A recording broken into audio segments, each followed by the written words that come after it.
Judge, ready, fight! Diaz in the black trunks, Gomi, the superstar in the white and red, immediately goes for the takedown. Surprisingly, I expected Gomi to sort of try and line up his opponent for one of those line drive shots. Diaz working the double wrist lock, makes a mistake. Gomi almost goes right to the armbar counter. Now staying on top, raining down punches. Diaz looking to work his guard and try and find some leeway for a submission. Gomi needs a breath. Diaz needs a breath of air here. Gomi like a blanket all over him. Diaz finally getting that little break that he needed because Gomi wants to bring it back to his feet. Nice pass by Gomi, coming behind the right hand, showing one and following with the other. Again, same tactic.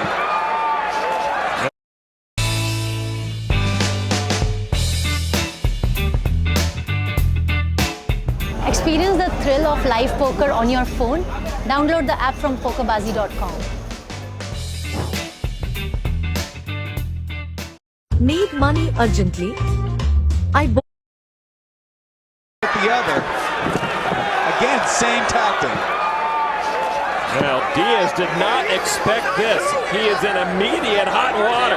Diaz has to make an immediate adjustment. He's got to start moving. Right now, you see he's not moving his hips at all. He's just content to stay as he gets repositioned in the center ring. He's just content to lay on his back. He can't do that with a guy like Gomi. He's being reactionary. He's being reactionary. Exactly. He can't do that with a guy like Gomi. You have to get him off his offense. Well, Diaz is going to have to work to get out of this spot of bother. He has been wanting to get into Pride for so long and prove that he belongs in this upper echelon of fighters. And I guess if he can extricate himself and win this fight, he'll prove a lot of people wrong. Diaz there working the closed guard makes me think that what he wants is he's going to pepper Gomi to get him to lift his head and then work some sort of armbar triangle like he's crawling up right there, getting his hips up. Good opportunity for both, either an armbar or a triangle, but Gomi posturing high, staying strong, and getting out of bad position. You have to remember, too, that Diaz is such a tall fighter that even though Gomi's sitting up, if he moves his head a little bit, he won't take as much punishment.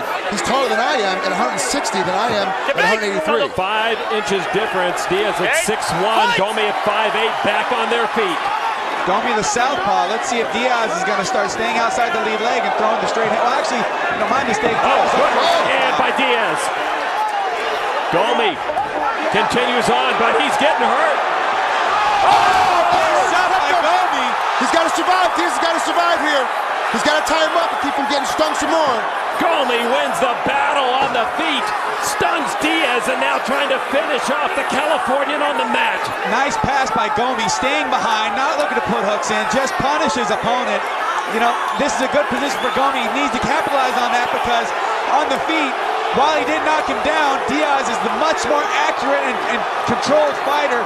Going again for the double wrist lock, looking for an armbar, but it can't even come close this time. Gomi swings and misses there, and Diaz is lucky he did. There's a lot of trouble as you see him on top of the Rockstar logo. And that you have to understand, as a fighter, you're looking for the perfect spot to finish a guy.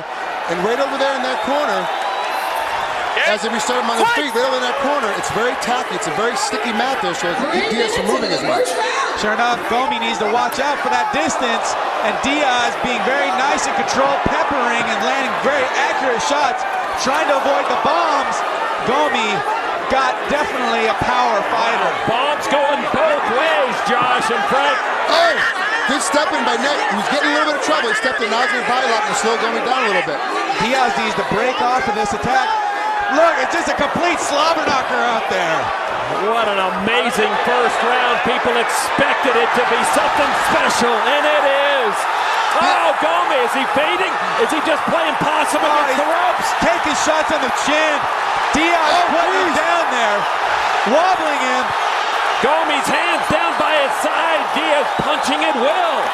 That knee looked a little low, but Diaz really picking his opponent apart. Gomi's hands just dropped. Diaz has full reign over that head. And now Gomi comes back. 1 minute to go in the first round. Gomi letting, He's not hitting him hard. That's the problem, is that Gomi's not getting hit hard enough to make him put his hands up. Oh, I'm waiting for Gomi to snap.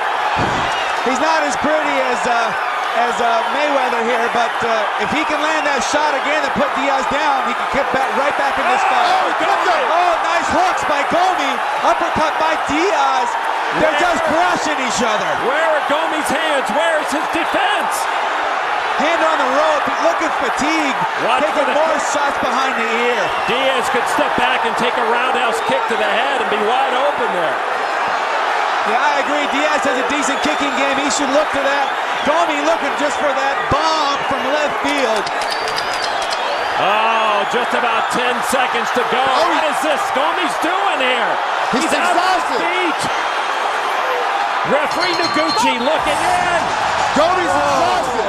Gomi's exhausted. He's having a real tough time getting his breath back. It's going to be very interesting to see if he's got enough shape to recover in the time between rounds. You know what? His arms look like they're dead weight out there. I mean, there were so many highlights from round one. As you can see here, Diaz is starting to pick him apart. Gomi's just hitting big haymakers, but Nick is such a tough kid. He's starting to weather him. Early, Gomi didn't think Diaz was hitting him hard. Now watch out. You'll see here in a second. There's the kick. That kept Gomi honest now, to realize that Nick's going to use his feet. Comes back with that heavy right hand. It's incredible. Oh, just an amazing first round that swung 180 degrees. When we thought Gomi had control, Diaz like a man possessed. He's going to try and put this fight down and over. Fight! Oh, gee, that knee just is what forced Nick to step in. As you come back into live action right now, look at the cut on Nick's underneath his right eye. But it's under the eye. If he can stay on his feet, he'll be okay. Exactly, but you know, I'm worried about that swelling and blocking his vision. Well, both eyes are cut, one over, one under, and so Diaz has to work quickly, like you mentioned, Frank, or he'll be blind. And once your eyes start to swell shut, the refs get to step in for fighter safety to stop it. And Gomi is trying to signal the referee, Daisuke Noguchi, that I can't fight this guy. He's hurt too badly. Well, if that's the case, then Gomi needs to step inside and start banging him out. Yeah. Clearly doesn't need to fight anymore. Exactly. Put him down. If you think this fight should be over, then finish it. And Gomi, you know what? Line up that left overhand, that left hook. He can't see it coming. Nice double. That's what Gomi wanted. Oh, Scott, great to give him applause. See how flexible Nick Diaz is? He's got Gomi in a whole world of trouble right here. He can finish him right now. He's going to sit. He's talking about that is it!